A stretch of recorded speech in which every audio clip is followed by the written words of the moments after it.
Is it your first international trip? Are you alone? Or narinig mo na ba ang salitang offloading?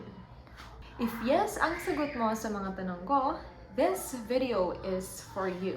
Before anything else, if hindi ka pa nakaka-subscribe sa aking channel, please do hit the subscribe button and click the notification bell so you'll get updated for my next videos. So let's get down to business. It's undeniable na isa sa mga kinakatakutan nating mga OFWs or kahit na sino man na first-time travelers ay ang ating mga IO or ang ating mga immigration officers. Bakit? Dahil sa kanilang kamay nakasalalay kung tayo ba ay matutuloy sa ating mga flight. Yes, for first-time travelers, nakadepende ang inyong kapalaran sa IO na mag-i-interview sa inyo. And this video will help you be more confident if it's your first time to travel. These questions might be asked to you randomly. Kinategorize ko lang siya so that it's gonna be easier for you and it's gonna be easier for me as well. But in the middle of these questions, I'm gonna be sharing with you my personal experiences when I was interrogated also by the immigration officer for more than 5 minutes. Yes, 5 minutes po ako na nakatayo doon. Tinatanong ng immigration officer ng lahat ng details about ang trip ko because that was my first time. So, I'm also gonna be sharing with you those experiences, and at the end of this video I will be sharing with you tips kung paano nyo ma-ace ang interview ninyo with the immigration officer so you can finally go to your dream destination. So let's go. The first category is your trip details. So yung trip details mo, you have to make sure na alam mo. That's the first question. Where are you traveling to? So, saan ka pupunta? Hindi naman pwedeng Thailand ka pupunta, pero Vietnam yung nasabi mo. So, you have to be focused. First, where are you traveling to? Second, is this your first international trip? So, this question is, I think, the most crucial question na maitatanong sa'yo ng immigration officer because this will determine all the other questions na susunod. Third is, do you have a return ticket? So, of course, if you're going to be a tourist, you have to have a return ticket para naman masabi talagang turista ka. Well, if magtuturist ka din naman talaga, you have to have your return ticket. Fourth is, ilang araw ka doon? So, if it's gonna be for 4 days, 3 nights, you have to also know the details of that trip. And the last one is, do you have your itinerary and hotel booking? In my opinion, this is really also important because most immigration officer ay tatanungin ka saan ka pupunta on your first day, saan ka pupunta on your second day, saan ka magsistay. So you have to make sure na alam mo, you know it by heart and by mind kung ano yung details ng trip mo para the immigration officer will also feel confident na alam mo yung pinapasok mo. Basically like that. Next category is the purpose of your trip. So dito na papasok yung mga whys, bakit ng immigration officers. So as what I have told you, the second question is that your first time traveling abroad, that will determine kung ano yung mga susunod na questions. So for this category, the first one is, ano ang gagawin mo doon?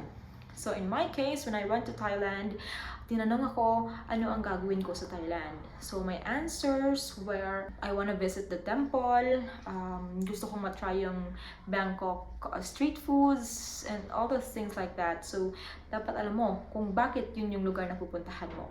Second is, well actually, it's kind of similar to the first one, but why?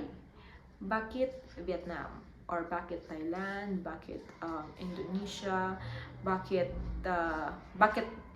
dito, bakit doon. You have to know your purpose, bakit doon yung destination mo. Third one is, why are you traveling alone?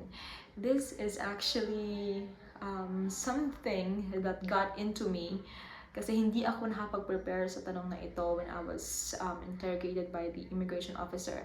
Why am I traveling alone? I remembered myself saying na I wanna try traveling alone. Sabi ko, gusto ko mag-travel alone, ganito, ganyan. But may follow-up questions yung immigration officer which is, ba't di mo sinama kapatid mo? Ba't di mo sinama yung pinsan mo? But if you know how to answer, or if you have your own reason why you're traveling alone, then that would be great. The fourth one is, do you know someone from that destination? So parang they're just trying to see if, you know, if in case of emergencies, meron kang malalapitan, ganito, ganyan. Those are basically the questions that was asked to me for the purpose of my trip. And next one, this is very important, guys. I have to take note of this category. This is about your employment details or your ability to support your trip. Isa sa mga rason ng mga immigration officers kaya strict sila sa pag-interrogate sa mga tourists na lalabas ng bansa, it's because some opt not to be documented OFWs, lalabas as tourists, so na hindi kayang suportahan yung sarili nila. So at the end of the day, yung OFW din nahihirapan. So for the employment details, usually the first question is, what do you do for a living? Ano ang trabaho mo dito sa Pilipinas? Doon na papasok yung mga follow-up questions ng immigration. Like, how long ka nang nagtatrabaho sa pinagtatrabahuhan mo? So, next is, how much is your budget for the trip? They might actually ask for your salary, though an estimated salary, and doon napapasok yung budget mo for the trip. Of course, they have to know if you have the ability nga to support yourself para magliwaliw sa labas ng bansa. And next one is, the fourth one is, do you have a COE or a leave letter? This was asked to me also. Kung meron akong certificate of employment, of course, I prepared for that, as well as a leave letter from my company. The fifth one is, do you have a credit card or a debit card? But actually, this was something really funny on my experience kasi my debit card, wala na siyang laman kasi withdraw ko na lahat. So the immigration officer took it and tried to swipe it, I think. Hindi ko na maalala. Pero, yeah, chinek niya siguro kung active pa yung card. But, I don't think they have the ability to see if your card has money or not. It's just to check if meron kang card. Probably doon naka-register yung payslip mo or whatnot. But yeah, it was asked. And these questions, guys, were commonly asked questions, not just to me, but to my friends who also went out as tourists. Kahit nga ako na OFW na here sa Vietnam, legally documented OFW dito sa Vietnam, I was also asked some of these questions kasi I have some on my passport. And yes, guys, yun nga yung mga commonly asked questions ng ating immigration officers for tourists going out of the country. Kung lalabas ka naman na magaan ang loob mo dahil alam mong magtuturist ka sa isang lugar, nothing to worry. But if you know what I mean, then you have to prepare for those questions. Anyway, now for my personal experiences, here are my tips for you to be able to ace your interview with the immigration officers. First one is, definitely cliche as it may seem, but you have to be confident. You have to confidently answer the questions of the immigration officers. That way, they know na kaya mo talaga on your own na lumabas ng bansa, because it's really different if you're outside of the country, lalo na pag wala kang family, friends, and all, a different scenario, different community, different environment, language, lahat-lahat. So you are on your own, so you have to make sure that you can do it. Next one is maintain eye contact. Syempre, this is taught to us na if you want to know if someone is lying or not, you have to look into her eyes, deep into her soul, ika nga nila. So you have to make sure that you maintain eye contact with your IO. And of course, while nagpo-focus ka sa pagsagot sa mga tanong niya. Well, kahit na alam mong legal ka naman, lalabas ka as a tourist talaga, kakabahan ka pa rin. So you have to be confident, you have to maintain eye contact.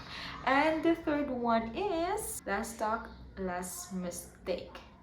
Kung talkative ka, if you're someone na mabunganga or palakwento and all that, mas mabuting tumahimik ka na lang kung hindi ka tinatanong. What I mean is that only answer those questions that were asked to you by the IO, or yung mga tanong lang na tinatanong sa'yo, yun lang ang sasagutin mo. No more, no less. Kasi sa experience ng mga friends ko who have been offloaded, they gave too much information, which actually led the IO to kind of get curious, or may mga nasabi sila na mas nag-trigger sa IO to ask more questions. The reason na find out na they're not gonna just be tourists, they're gonna work here. So you have to make sure that you answer confidently, maintain eye contact, and do not talk too much. Yeah, so yun na nga guys. I hope you've learned something from this video. There might be questions na hindi ko nalagay or hindi ko na-include dito sa video na to. I might also think of other questions and put it down in the comment section or in the description below. If you have other questions on how to be able to answer those questions by the immigration officers, please don't forget to leave a comment. Yeah, and I'll be happy to answer those comments and questions for you.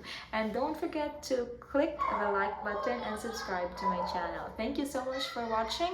And yes, the next video would be about tips para iwas offload. So I hope you subscribe to my channel and stay tuned for more videos. Thank you for watching. Bye bye.